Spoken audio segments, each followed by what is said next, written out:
Hi, it's Katrina.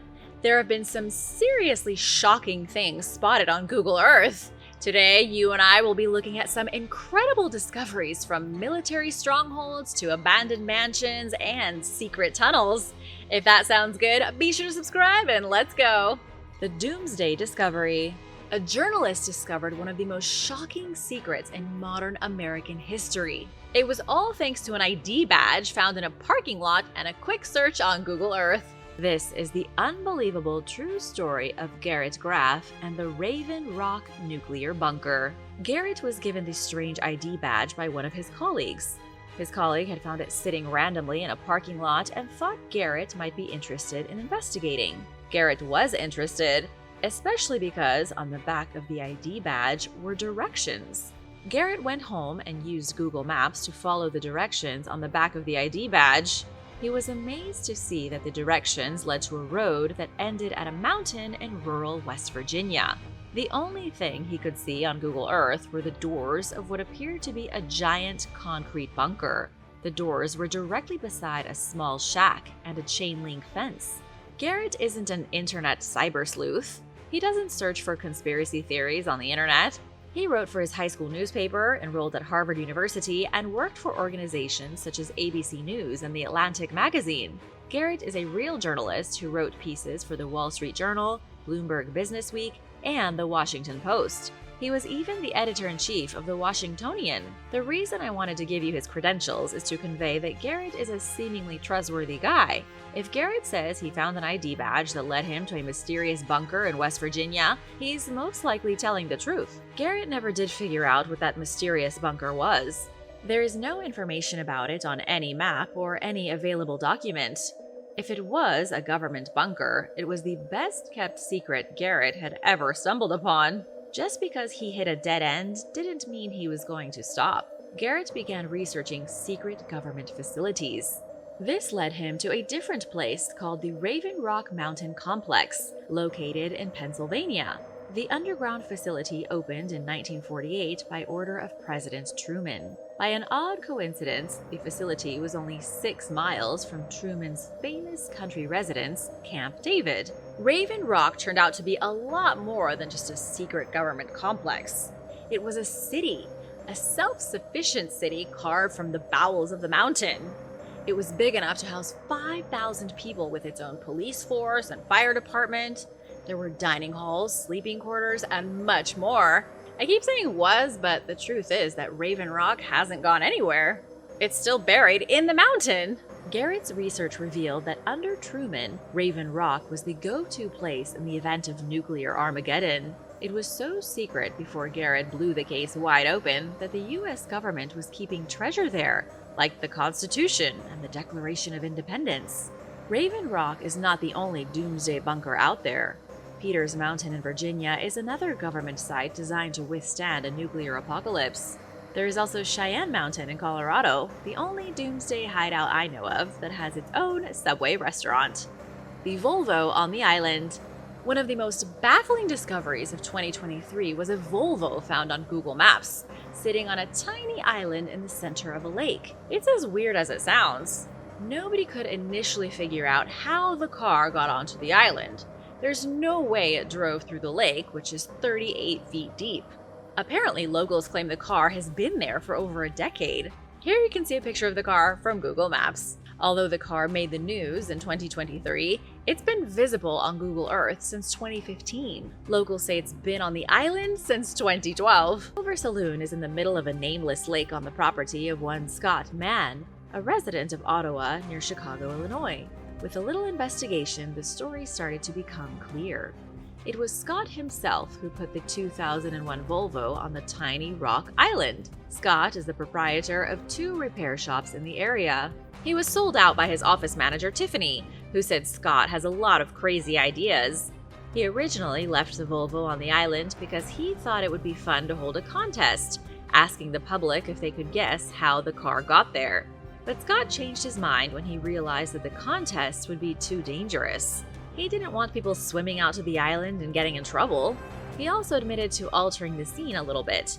Scott had originally towed the Volvo along a thin finger of land. Then he used an excavator to dig away the dirt. making it look like the Volvo had reached the small island by magic. Uncovering ancient fossils. The next time you want to go hunting for fossils, you can leave your pick and brush at home. In fact, you can leave yourself at home too. During the worldwide shutdowns of COVID, some paleontologists went fossil hunting on Google Earth, and they found more than you might expect. Sally and Neville Hollingworth, like so many of us, were going stir-crazy during the lockdown. But instead of making TikToks, baking bread, and taking naps, they pursued their love of science. The couple passed their time by planning their next expedition. This involved combing through satellite images on Google Earth, searching for sites that could yield a large number of fossils. Sally and Neville stumbled upon a quarry in England's Cotswolds region. Neville happens to have a PhD in geology, so he sees things on Google Earth a little differently than other people. He's able to tell just by zooming in on a spot if it's going to contain fossils or not. The site he and Sally found in the Cotswolds looked like it could be a gold mine, and a gold mine it was. As soon as the lockdown lifted, Sally and Neville got permission to look around the quarry. It turned out to be filled with ancient creatures from 167 million years ago. The Natural History Museum described it as the largest discovery of Jurassic echinoderms ever in the UK. Wait, echinoderms? What in the world are those? Sally and Neville didn't find the remains of carnivores or monsters of the deep sea. Echinoderms are animals like starfish, feather stars, and brittle stars. The couple discovered more than 1,000 specimens, and there are likely a ton more. I can't tell you the exact location because it's currently a secret. If word gets out about the ancient site, Sally and Neville fear it could be overrun by amateur fossil hunters. The scope of the discovery proves one major thing that I want to share with you. It goes to show how biologically rich and diverse the prehistoric world was. The 1,000 specimens were discovered in a small excavation site no bigger than 2 tennis courts pushed together, yet all those creatures were crammed together on the sea floor during the age of the dinosaurs. And now for a quick break, but first, it's shout-out time! I want to give a big thank you to Carolyn Peral and Eliza Lustoff for supporting this channel. We really appreciate you, and thanks so much for letting us be a part of your night. Hope it goes by quick! Be sure to subscribe if you haven't already for more videos like this. The Alien Space Cathedral. A story broke in 2012 that is almost too weird to have been real, but it is real, and I'm going to tell you all about it. All about Scientology's secret bunker hidden in New Mexico. It's allegedly an alien space cathedral. It's a tough place to miss while looking across the deserts of New Mexico on Google Earth. The Space Cathedral is very near the San Miguel Ranch, where you can see a switchback road cutting up a mountain and then crossing a vast expanse of wilderness. Next to a straight section of road, between a few tall ridges, there are 2 circles touching one another like a Venn diagram. They look sort of like crop circles. Here it is, you may as well look at it for yourself. The image is straight from Google Earth. Notice the perfectly shaped circles, each one with a diamond shape in the center. Notice the runway at the bottom where it says San Miguel Ranch. That is a private airstrip built specifically for the leaders of the Church of Scientology. But why? This bizarre complex is near Mesa Huerfanita, New Mexico, about 2 hours from Santa Fe, or 3 hours from Roswell. It's an area frequented by unidentified flying objects, which you would expect from anywhere that close to Roswell. But this is really crazy stuff, like top-level conspiracy stuff that shocks you to your core when you learn it's true. BBC journalist John Sweeney said the 2 circles I showed you mark the entrance to an underground bunker that the Scientologists built as a nuclear fallout shelter. But that's not even close to the weirdest part. Listen to this. The base hidden beneath the New Mexican desert is said to be vast. It even has vaults, and within those vaults are very important treasures. This is the place where Scientologists are keeping the original texts of their founder, L. Ron Hubbard, inside titanium caskets. It's like an alternative universe where Scientologists are guarding the Ark of the Covenant and L. Ron Hubbard has taken on the role of Moses. I hope you didn't think I was done. This is too weird of a discovery to give up that easily. But in order to continue, I need to ask you one really important question. You most likely already know about Scientology. It has members like Tom Cruise and John Travolta. But what is the religion all about? According to Scientology's official website, it is a religion that offers a path to understanding a person's true spiritual nature and their relationship with all life forms in the universe and the Supreme Being. It's sort of a vague explanation. Scientologists believe human beings are immortal aliens called Thetans. Thetans forgot their true nature and got stuck on planet Earth in human bodies thanks to the evil alien Xenu.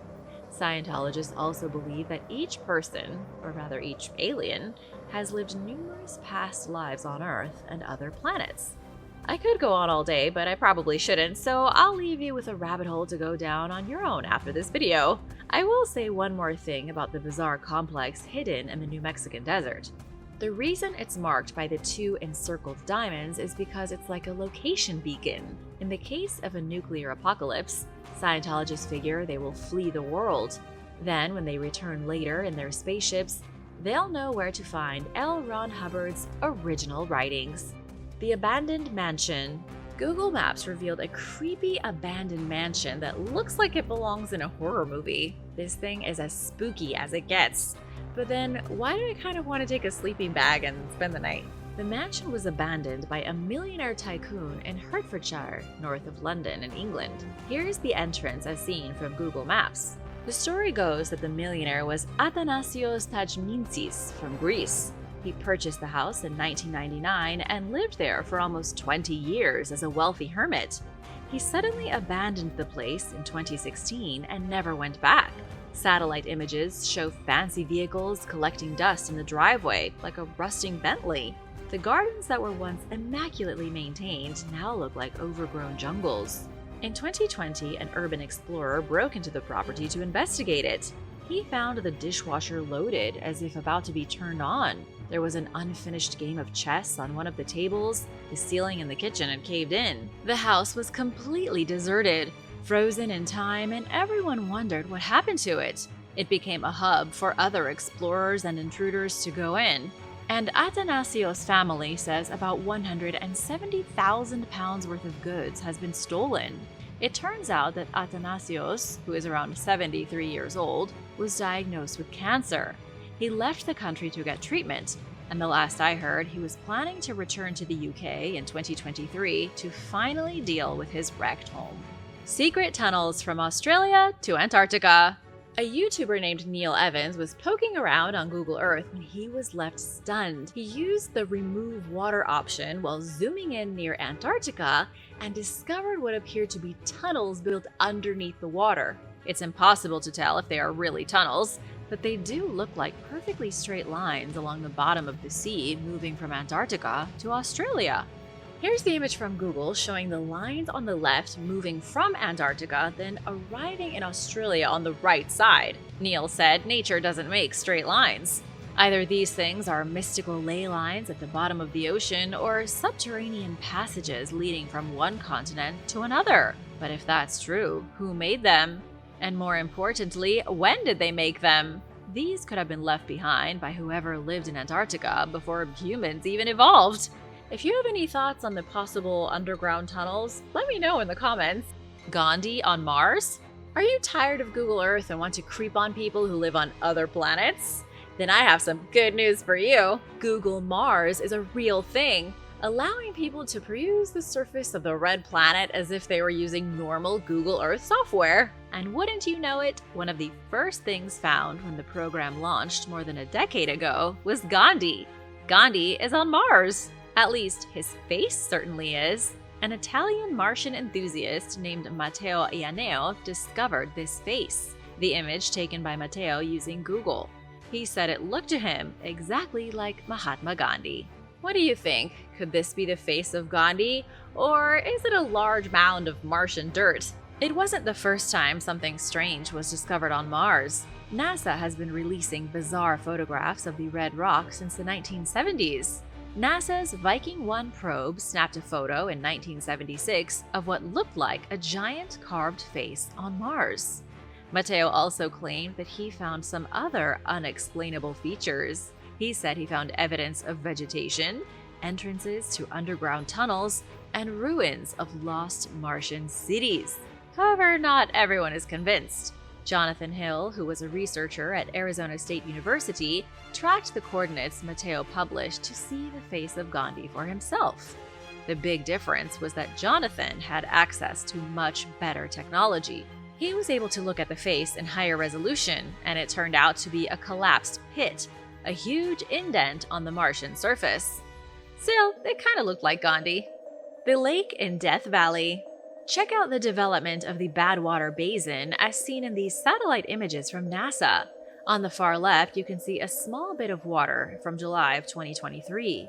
On the far right, you can see the enormous lake that is still there. These satellite pictures show an incredibly rare event in which Death Valley spontaneously grew a new lake. It all started with Hurricane Hillary in August 2023. So much water was dumped on California that even Death Valley enjoyed a good bath. But instead of all that water instantly evaporating in the summer heat, it stuck around throughout the fall and winter. In February, an atmospheric river strolled by and filled the lake back up. California is moving into summer now, and Death Valley, of all places, has a brand new baby lake. This is amazing because Death Valley is the driest place in North America, getting less than 2 inches of rain a year. But in the last 6 months, it received more than double its annual expected rainfall. Abby Wines, a ranger at Death Valley National Park, said she thought the lake would be gone by October. But it hasn't gone away yet, though it is rapidly leaving. Because the water flows into the lake and not out of it, and the water is constantly evaporating, it looks weirdly ethereal. If you want to see your reflection in the new lake, you'd better hurry up. The last time a lake formed here was in 2005, and it only lasted a week. Such an event might not occur again for another 30 or 40 years. Secret military base in the desert. A military base has been spotted in the Sahara Desert on Google. Here is an image of the mysterious base, isolated in the middle of absolutely nowhere. The base is surrounded by landmines. Located in the country of Niger, not far from the Libyan border. In the image, you can see a landing strip, some buildings, a perimeter fence, and the vastness of the empty desert. But what is it doing in such a remote place? And who built it? The answer is the French. A little digging revealed that the camp is known as Aerodrome Madama. It's a French military airfield that was built on Niger's northeast frontier starting in 2014. At first, it was only used to base helicopters and about 50 French troops, but the base soon expanded. As of 2015, there were about 250 soldiers operating inside the complex. It was being used as a command post for the Niger, Chad, and French armies. Officially, it was all part of a mission to combat terrorism in the region.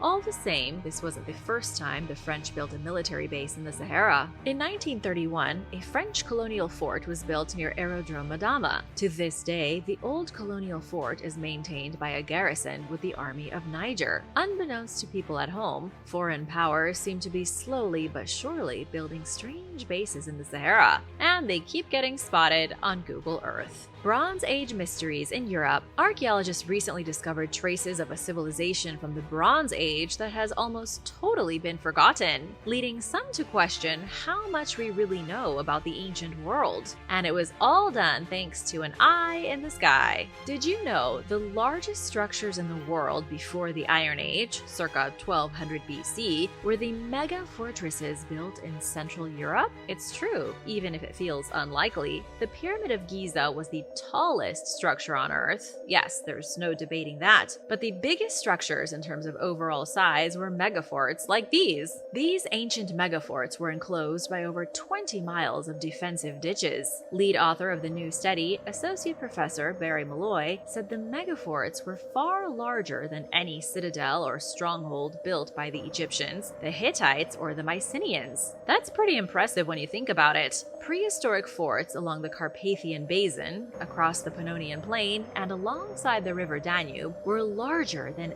anything that came before them by civilizations that appear in the Bible. So, who were these mysterious people, and what did the satellite images reveal about their society? Prior to this new research, which was conducted by scientists at the University College Dublin, nobody had realized that the individual megaforts were connected. It was assumed that each fort was its own isolated habitat. When the scientists started looking at satellite images from the Cold War era, they identified 100 new sites. They also figured out that the megaforts are typically within 50 miles of one another, showing they were all linked. Back to Barry Malloy, he said the discovery changes the current understanding of how this prehistoric European society functioned. Barry said there is no way the dozens of forts and towns would have operated under individual chiefdoms. They would have been part of a codependent society, just like the Roman Empire or the United States. They were different cities, but all united under one flag. Which flag would that be? Scientists have given them what I have to admit is an incredibly boring name. The previously unknown communities are now collectively known as the Titsa Site Group. If you can come up with a better name for Europe's epic Stone Age civilization, please let me know in the comments. The secret U.S. spy plane. The United States military might just be developing space-age machines. And by space-age machines, I'm talking about planes that are one step away from being flying saucers. Thanks to a keen observer perusing Google Earth, a new and incredibly powerful jet plane was spotted sitting outside of a hangar in Florida. First, I'm going to show you a rendering of a proposed vehicle Lockheed Martin said they might make in 2013. This is the concept art. It looks pretty futuristic, right? What you're seeing is the Lockheed Martin SR-72, the successor of the SR-71 Blackbird, which the United States Air Force retired in 1998. They had used the Blackbird for spying on places like Vietnam, North Korea, and the Soviet Union before its collapse. 5 years after Lockheed Martin announced they would be developing a new spy plane, company executives said a test vehicle could be operational by 2025. The company executives also said the SR-72 could be introduced into the Air Force by the 2030s. Now look at this image from Google Earth. Doesn't that look suspiciously like the SR-72? The development of the aircraft has been extremely hush-hush over the last decade, but as you can see from the fact that it appears to be sitting outside of an airplane hangar in Florida, it appears to have already been built and likely flown in secret. That's only speculation though. According to conspiracy theorist Tyler Glockner, who investigated the bizarre discovery, there is no record of the aircraft anywhere. Maybe it is the new supersonic spy jet, capable of flying 4,600 miles per hour. Or maybe it's a completely different experimental airplane. Then again, it could be a hobby vessel. After all, it is in Florida. Some keen observers on YouTube mentioned the supposed plane looks just like a racing jet boat. What do you think? Let me know in the comments below. The face of Jesus. Jesus has been found, but this isn't the second coming. The face of Jesus appears every now and again, sometimes on a piece of toast, sometimes seared onto a frying pan. But this time, the shadowy face of Jesus Christ appeared in a field in the European country of Hungary. Zach Evans was looking through Google Earth when he noticed the unmistakable image of Christ imprinted on a farmer's field.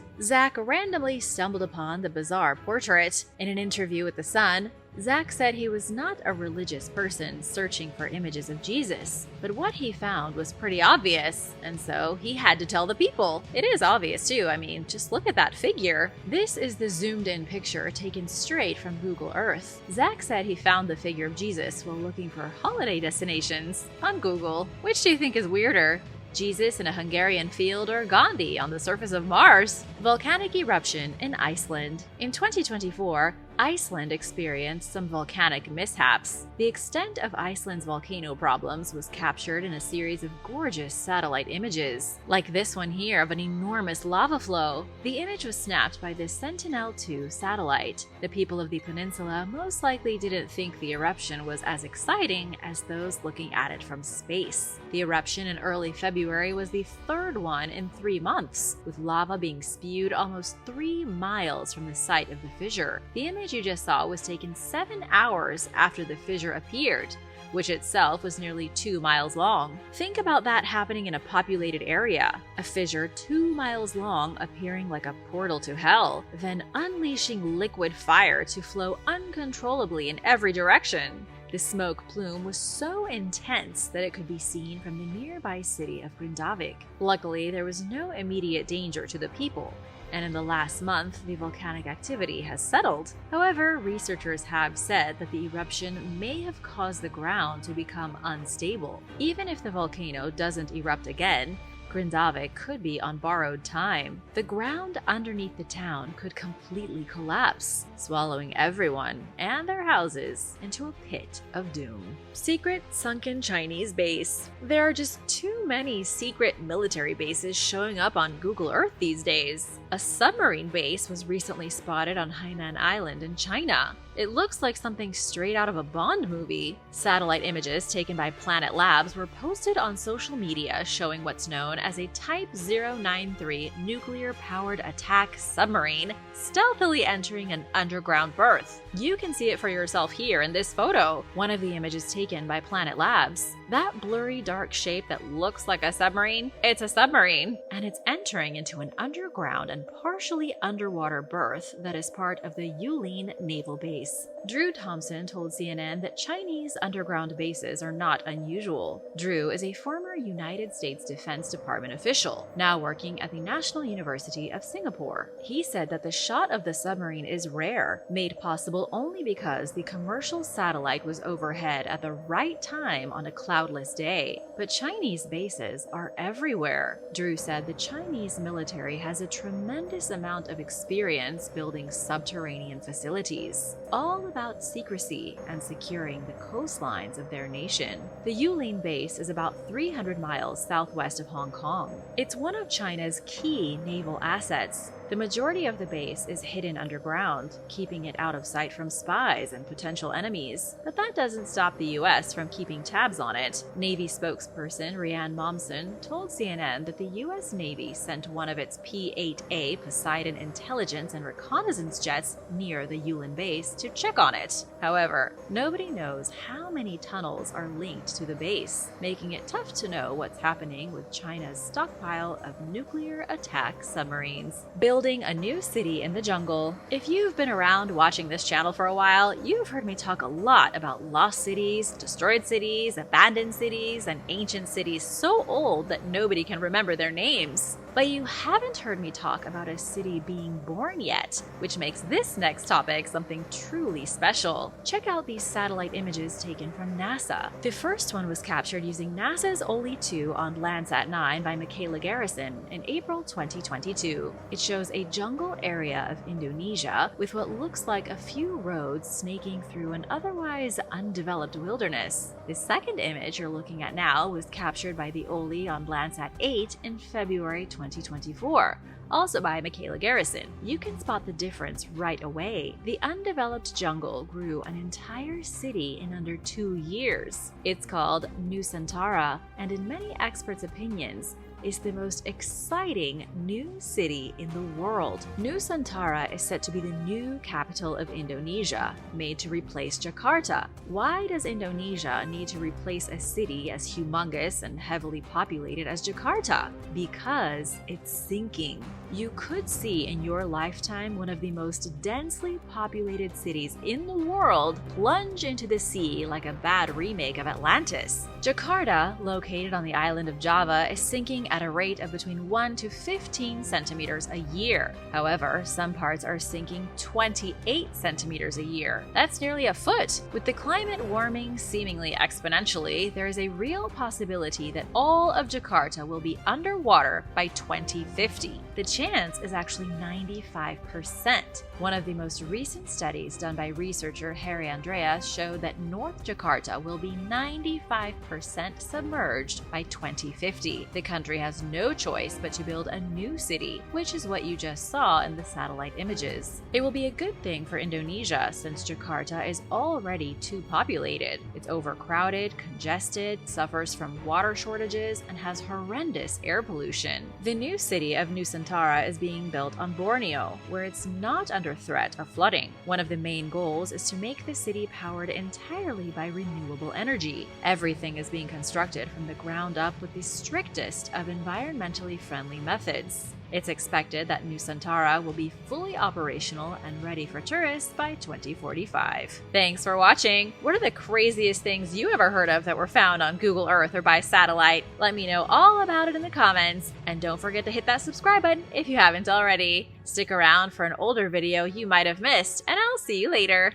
Sandy skeletons. In the summer of 2021, roughly 200 creepy skeletons were recently unearthed on a beach in Britain. The beach is the last place you would expect to make such a ghoulish archaeological discovery, and yet here we are. The sandy beach had been covering a cemetery that dates back 1,500 years. The bodies of the deceased likely belonged to a very early Christian community in the 6th century. They were buried in the graveyard of a chapel at White Sands Bay in Wales. The thing is that people 1,500 years ago didn't exactly have the same love for the beach that we do today, and they saw no problem with using the sand as an easy place to leave corpses. After all, it must have been a lot easier to dig graves in soft sand than in hard-packed dirt. This is the graveyard of St. Patrick's Chapel, named after the saint who allegedly set sail from that very shore in the year 432 to convert the island of Ireland to Christianity. Because of its importance, the chapel remained an integral piece of the community up until about the 16th century. It was around that time when people forgot all about the importance of the holy structure, allowed it to decay, and it turned into an uninteresting ruin. But nobody realized until recently that just under the surface of the sand dunes, beyond the bones of the chapel, very real bones were slowly rotting, waiting to be carried out to sea. Swedish massacre site. 1,500 years ago, a group of marauders fought their way into a stone ring fortress on the small Åland island, located just off the coast of Sweden. These marauders then beat every single man in the village to death with clubs. Although there was also quite a bit of stabbing that happened. Somewhere between 200 and 250 people were brutally massacred, including the women and children of the village. And in a truly despicable show of barbarism, the marauders left the victims to rot where they had fallen, not even bothering to put them in a pit or properly bury them. Unfortunately, we don't know the exact situation surrounding what happened at the coastal village of Sandyborg. The site didn't even attract attention until 2010, when archaeologists found a skeleton hiding underneath the doorway of a house. When they did more excavations, they found 26 more bodies. Each body showed signs of a brutally violent end, with marks from being beaten with clubs, slashed with swords, and impaled with knives. That was when graduate student Clara Alfsdotter realized she was standing at the site of an actual massacre. All we know has been put together based on archaeological evidence. One man died after falling into an open fire, with the flames burning through his skin all the way into his bone. When archaeologists looked inside of his skull, they found it filled with sheep teeth. They think that was probably a way for whoever killed the man to shame him in death. A couple of ratty old sheep teeth in the brain. And finally, the massacre was so merciless that in one house alone, 9 murder victims were discovered. We also know the attack was quite sudden, because archaeologists found the remains of uneaten meals. Half a herring, cooking pots still sitting in fires. Basically, it was a surprise massacre, with the invaders exacting some kind of horrible revenge in the middle of the night. Vampire with no teeth. In a strange and horrifying case of irony, a toothless vampire skeleton was dug up in Bulgaria a few years ago. The skeleton was dated back 700 years and is currently being stored at the National Museum of History in Bulgaria. A vampire without any teeth is kind of like an octopus without any tentacles. It just doesn't make sense. But the truth is that this supposed vampire probably wasn't much of a bloodsucker, and so he wouldn't have needed his teeth anyway. He was discovered entombed inside the ruins of an ancient church in the town of Sozopol, located on the edge of the Black Sea. The skeleton showed evidence of being stabbed through the chest with an iron rod. This was classic vampire murder, a metal stake right through the heart, but his killers didn't stop there. They then either pulled out or smashed out his remaining teeth. Scholars say this was done to prevent the vampire from rising out of his grave and then feasting on the flesh of the living. According to National Geographic, it was a kind of preemptive strike against a potential wandering corpse. Temple of the Flayed God. Archaeologists in Mexico made a shocking discovery that's going to make your skin crawl. No pun intended. They found a temple dedicated to Xipetotec, the ancient flayed lord or flayed god. And it's exactly what you're thinking. Xipetotec was the deity of peeled human flesh. The pre-Hispanic cultures of ancient Mexico paid tribute to this disgusting god by wearing the skin of human sacrifice victims. Basically, they were a bunch of Buffalo Bills, flaying the flesh from people they had just killed and then wearing it like a jacket. And it was all in the name of Xipetotec. What's also interesting about this new temple is that very little exists anymore. So much has been destroyed by the Spanish that it's a wonder a vague, lower-level deity like this still has any places of worship left. Nonetheless, a ceramic effigy of Xipetotec was discovered in remarkably good condition at the ruins of his temple in Puebla State. And although researchers haven't found them yet, they are pretty certain that somewhere underneath the ruins is a great big kill pit. I'm talking about a massive burial where all the sacrifice victims of the flayed god's worshippers were deposited and covered up. Peruvian death mask. A very rare and very creepy Peruvian death mask was found off the coast of Florida. The mask is made of copper, bits of gold and silver and iridium. The last ingredient is fascinating because it's a material found in meteorites. The mask itself was found on Melbourne Beach. According to MIT professor Mike Torres, the artifact appears to be anywhere between 10,000 and 12,000 years old. It was smelted by an unknown South American civilization, perhaps the first people on the planet to practice metalworking. Whoever these people were, they had figured out a blast furnace, shaped metal, and then formed one of the most disturbing death masks you've ever seen. And they did it using a material from outer space. As for how the Peruvian death mask made it to Florida, that's a whole different story. Mike Torres says the mask was most likely pillaged from a Peruvian tomb by Spanish treasure thieves. Then it went overboard during some boating disaster and ended up floating back to shore. Missing feet. In Peru, 32 skeletons were discovered, most of which once belonged to children from the Moche and Lambayeque cultures. What makes these skeletons especially creepy is the fact that they were found missing their feet. Archaeologists say these poor people probably had their feet chopped off after they were dead, then repurposed the bones and turned them into jewelry. Researchers say this was a fairly common practice. Civilizations in South America hundreds of years ago often cut the feet off the dead, then turned the bones into lockets, which would be worn by their surviving family members. It was almost like taking a souvenir of a deceased loved one so that they would always be close to you. And while that may seem a little gross, it's not that much different from putting a loved one's ashes in an urn and putting it on your mantle. But these skeletons with the missing feet were only part of the discovery. Researchers also found 60 urns stuffed with the remains of alpacas, guinea pigs, and llamas. They even found spoons made of bone, which could have been used for special feasts honoring the dead. The Moche dominated much of Peru between the years 100 and 700. Then the Lambayeque dominated the same region between about 750 and 1375, prior to the Inca.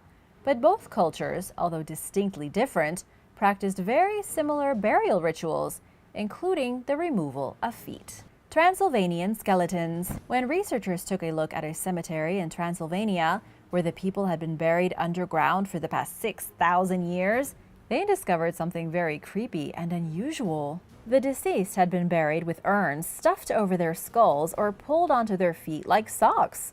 Archaeologists believe it probably had something to do with offerings for the afterlife. The unusual burials were recently found during an excavation in Cluj-Napoca, the historical capital of the region. Archaeologists don't know for sure what the urns once contained, but believe they could have been filled with food and drink. The ancient people may have put food inside the urns, then put them over the heads of the dead people so that they would have something to eat when they reached the other side. It's likely they thought this would help keep the deceased strong as they journeyed into the next world. Another interesting aspect of the site is that it was used over a very long period of time. The first graves are from a Neolithic settlement, and then more graves from a period known as the New Stone Age. And then finally, archaeologists found evidence of a much later Celtic settlement which was built over the bones of the old settlements 2,200 years ago. Cromwell's prisoners. In November 2013, archaeologists working with the University of Durham discovered 2 mass graves near the Durham Cathedral. At first, they simply thought the bodies were part of the local cemetery. They figured, hey, these guys were just buried a little beyond the boundaries of the rest of the burial site. However, it now appears they may have been wrong. These bodies may have actually belonged to the victims of one of the bloodiest battles in English history. I'm talking about the English Civil Wars of the 17th century. The bodies belonged to men between the ages of 13 and 25. In the 17th century, those were prime fighting ages. Dating revealed them to be about 350 years old, which put them perfectly in line with the Battle of Dunbar in 1650. Plus, archaeologists were a little disturbed by the way in which they had been buried. They hadn't been carefully put in the ground and then covered, but dumped into a pit unceremoniously and then blanketed with dirt, almost like covering up a crime. It now looks like these were Scottish soldiers who had been taken prisoner by the English. It's possible they were fighting on behalf of the Scottish Covenanting Army, which supported Charles II's claim to the Scottish throne. But then Oliver Cromwell came along with his army, defeated the Scottish army in a battle that lasted no more than an hour, and resulted in the death of about 2,000 Scottish soldiers. Somewhere around 6,000 soldiers were captured, many of whom died from malnutrition and disease. These skeletons appear to have been some of those that died once the legion of prisoners reached Durham. Stabbed in the back. The body of a young man who was murdered 900 years ago was discovered at a wildlife center in North Berwick, UK. It's a pretty unusual place to find an ancient murder mystery, one from either the 12th or 13th century. The body was found at the Scottish Seabird Centre, which a very long time ago had been the site of a church and cemetery. And while that church is gone and the corpses in the cemetery are hidden under layers of sediment, this one unfortunate victim has been unearthed. Initial analysis has shown that he was fatally stabbed, with at least 4 knife wounds to the back, 2 in his left shoulder and 2 in his ribs. He was around the age of 20 and may have been a professional archer. He had wear on his shoulder, which he may have gotten from constantly drawing back on his bow. Sadly, researchers don't know any more about his death. They know he was obviously murdered in a brutal and violent fashion, but that's it. Finding a motive to a 900-year-old murder is basically impossible. It could have been revenge, could have been a fight, or he could have fooled around with someone's wife. There's just no way of knowing. The Blood Quran, locked away in a mosque in Baghdad, is one of the creepiest artifacts in the world. It's not actually that old, but it is pretty horrific. The artifact in question is a Quran, the Islamic holy book, written in beautiful Arabic calligraphy. The problem is that the ink used to pen this particular Quran wasn't ink at all, but the blood of the dead Iraqi dictator Saddam Hussein. From what we know about Saddam's life, his devotion to Islam came after the failed assassination attempt on his son, Uday. In a display of piety, Saddam drained 27 liters of his own blood, gave it to a calligrapher, and had them use his own life essence to handwrite a Quran. It took 2 years, with 600 pages being filled with the Iraqi president's blood. After his death, the authorities didn't really know what to do with the document. They didn't want to display it because it could be misinterpreted as glorifying Saddam Hussein and his party. On the other hand, it is obviously an artifact of immense importance. It may not seem like much today, but it will be a real historical relic in a few centuries. And so the authorities stuck it in a basement vault, locked it away, and now it's hiding behind 3 sealed doors. The only people who can open these doors are the city police commissioner, a sheikh, and a mysterious third party who has never been identified. Would you ever put your hands on a religious book written in the blood of a dictator? Let me know your thoughts in the comments below, and be sure to subscribe if you haven't already. See you soon. Bye!